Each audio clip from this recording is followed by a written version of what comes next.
ఇవాళ మాట్లాడతాడు అతను, అసలు ఆ బూతులేంటి. పైగా శివాజీ 10థ్ చదివాడు. సరే శివాజీ 10థ్ చదివాడు, మరి మీరు చదువుకున్నారు కదా అన్వేష్. చదువుకున్న వాళ్ళ సంస్కారం ఇలా ఉంటుందా, భాష ఇలా ఉంటుందా, భావ వ్యక్తీకరణ అంటే ఇదా, భావ ప్రకటన స్వేచ్ఛ అంటే ఇదా అని మనం ఇవాళ అడుగుతున్నామండి. కాబట్టి ఇవాళ అన్వేష్ అనే వ్యక్తిని అందరూ కూడా అన్ఫాలో చేయండి ఖచ్చితంగా.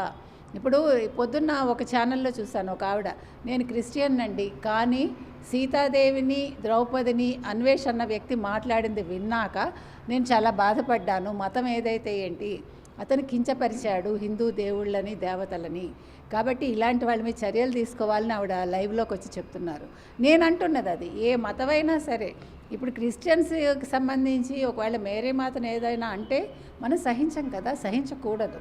అదేవిధంగా ముస్లిమ్స్కి సంబంధించిన దేవతలైనా సరే అంతే కదండి, అందరూ సమానమే. ఇక్కడ మనకు మీరందరూ కూడా మాకు ఆడవాళ్ళకి స్వేచ్ఛ లేదా అంటూ మాట్లాడుతూనే మరి ఆడదేవతల్ని తిడుతుంటే ఎందుకు ఊరుకుంటున్నారు? స్వేచ్ఛ అంటే మీ బట్టలు మీ ఇష్టం, కరెక్టే.